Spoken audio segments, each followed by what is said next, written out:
ప్రశాంతంగా జరిగిన కూటమి వెన్నుపోటు కార్యక్రమం కందుకూరు వైసీపీ మాజీ ఎమ్మెల్యే బుర్రా మధుసూదన్ రావు ఆధ్వర్యంలో కూటమి ప్రభుత్వంపై తలపెట్టిన వెన్నుపోటు కార్యక్రమం కందుకూరు పోలీసులు పర్మిషన్ ఇవ్వనందున అంబేద్కర్ సర్కిల్ నుండి భారీ ర్యాలీతో సబ్ కలెక్టర్ ఆఫీస్ వరకు పెద్ద సంఖ్యలో కార్యకర్తలు నాయకులు పాల్గొన్నారు.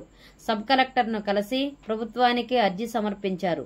మాజీ ఎమ్మెల్యే బుర్రా మధుసూదన్ మాట్లాడుతూ ఏ గ్రామానికి ఏ వార్డుకు వెళ్లినా సూపర్ 6 అమలు కావడం లేదు. గత ప్రభుత్వం ఎన్నో పథకాలు ఇచ్చింది. కూటమి ఇప్పటికి ఏమీ ఇవ్వలేదు. తల్లికి వందనం లేదు, రైతులకు భరోసా లేదు, గిట్టుబాటు ధరలు లేవు, ఫ్రీ బస్సు లేదు. సంవత్సరం సమయం ఇచ్చాము, అయినా సూపర్ 6 లేదు. నిరుద్యోగులకు ఉద్యోగాలు లేవు. డిప్యూటీ సీఎం పవన్ కళ్యాణ్ యువకులకు ఎన్నో ఆశలు పెట్టారు. ఏ ఒక్క హామీ లేదు. సినిమాలలో హీరో, రాజకీయాలలో జీరో అన్నారు మా నాయకులు. మాజీ ముఖ్యమంత్రి సూచనల మేరకు వెన్నుపోటు కార్యక్రమం జరుగుతుంది. కార్యక్రమంకు వచ్చిన వైసీపీ కార్యకర్తలకు ధన్యవాదాలు తెలిపినారు.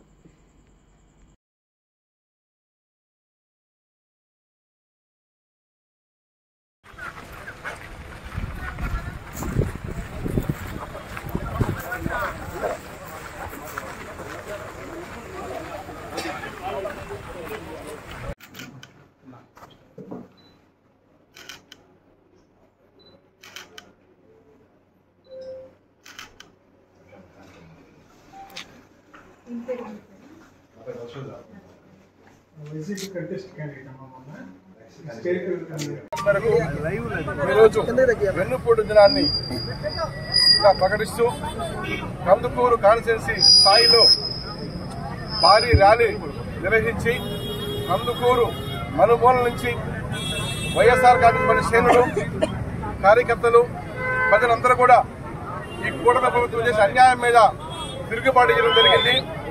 ముఖ్యంగా ఒకటే భావన, ఏ పల్లెకి పోయినా, ఏ పంచాయతీ పోయినా, ఏ టౌన్ వార్డుకు పోయినా చంద్రబాబు నాయుడు గారు మమ్మల్ని నమ్మించి మోసం చేసి ఎన్నుపోటు పొడిచాడయ్యా.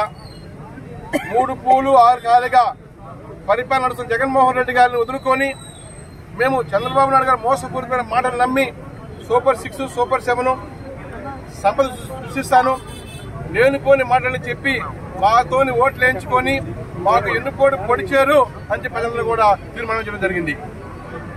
ఎందుకంటే మనం గమనించాలి, జగన్మోహన్ రెడ్డి గారి హయాంలో పథకాలు ఏ విధంగా అమలు జరిగినాయి. కులం, మతం, ప్రాంతం, రాజకీయాలకు అతీతంగా సంక్షేమ పాలన గత 5 సంవత్సరాలు నడిచింది. తర్వాత చంద్రబాబు నాయుడు గారు ముఖ్యమంత్రి అయ్యారు. అమ్మకు వందనం, 18,000, నీకు పథకం, నీకు 18,000, నీకు 30,000, నిరుద్యోగ బుద్ధి, 20 లక్షల ఉద్యోగాలు ఇస్తానని చెప్పి మోసపూరితమైన మాటలు చెప్పేసేసి ముఖ్యమంత్రి అయ్యారు. కుటుంబ మిత్రుల్లో ఏ గ్రామానికి పోయినా ఒకటే, ఇంకా ఇస్తారేమోనయ్యా, చూస్తున్నామయ్యా, ఎన్నుకోవడం మాకు తెలియదని చెప్పి ఆడవాళ్లు, మగవాళ్లు అందరూ కూడా బాధపడుతున్నారు. ఒకటే మేము విజ్ఞప్తి చేస్తున్నాం, చంద్రబాబు నాయుడు గారు ఇకనైనా కూడా మీరు కళ్ళు తెరవండి, సంపద సృష్టించండి, ప్రజలకు మేలు చేయండి.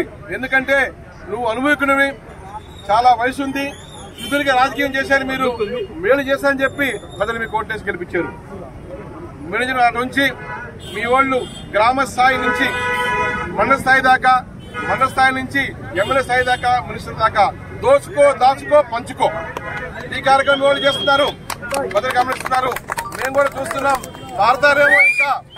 మారతారేమో ఇంకా మారి మేలు చేస్తారని చెప్పి చూస్తున్నాం. చూసి సంవత్సరం అయిపోయింది, ఈ రోజుకి సంవత్సరం అయింది.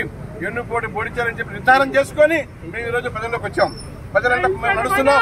మీరు గమనించాలి, మీరు చేసే ప్రతి పని రికార్డ్ అవుతుంది. ఎందుకంటే కందుకూరు కలిసి మేము చూస్తున్నాం, ఎక్కడ చూసినా ఇసుక, మట్టి, రకరకాలుగా లెట్టిస్తే కూడా లంచాలే. మాఫియా, ఒక మాఫియా రాజ్యం వెళ్తుంది. కందుకూరే కాదు, ప్రకాశం జిల్లా చుట్టుపక్కల అంతా కూడా చూస్తున్నాం.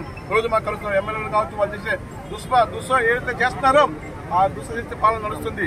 ఇకనైనా మీరు తెలుసుకొని మనకు మేలు చేయాలి. లేకుంటే రాబోయే రోజుల్లో మేమంతా కూడా ఒక తాటి మీదకి వచ్చి మీరు చేస్తున్న ప్రతి కార్యక్రమాన్ని ఎండగడతాం, ప్రజల పక్షాన్ని నిలబడతాం. మా ఉద్దేశం ఒకటే, ప్రజలకి మీరు ఇచ్చిన హామీలు నెరవేర్చండి, మంచి చేయండి. మంచి చేస్తే మేము కూడా మీకు సపోర్ట్ చేస్తాం. దాచుకో సాగులు మర్చిపోవాలి. ఒకటే మేము డిమాండ్ చేస్తున్నాం ఈ ప్రభుత్వాన్ని, సూపర్ 6, సూపర్ 7 అక్రమ కేసులు తీసుకుందాం. మనం సూపర్ 6, సూపర్ 7 పక్కన పెడితే అక్రమ కేసులు తీసుకుందాం. వైఎస్ఆర్ కాంగ్రెస్ పార్టీ అంటే జైలేసేయాలి, సోషల్ మీడియా అంటే జైలేసేయాలి. ఎమ్మెల్యేలని, మాజీ ఎమ్మెల్యేలని, మాజీ మినిస్టర్ని రకరకాలుగా కేసులు పెడతాం, భయప్రాంతం దూరం చేయటం. నిన్నటికి నిన్న మేము చూస్తే మేము ప్రజల పక్షాన శాంతియుతంగా మేము ర్యాలీ చేస్తామయ్యా.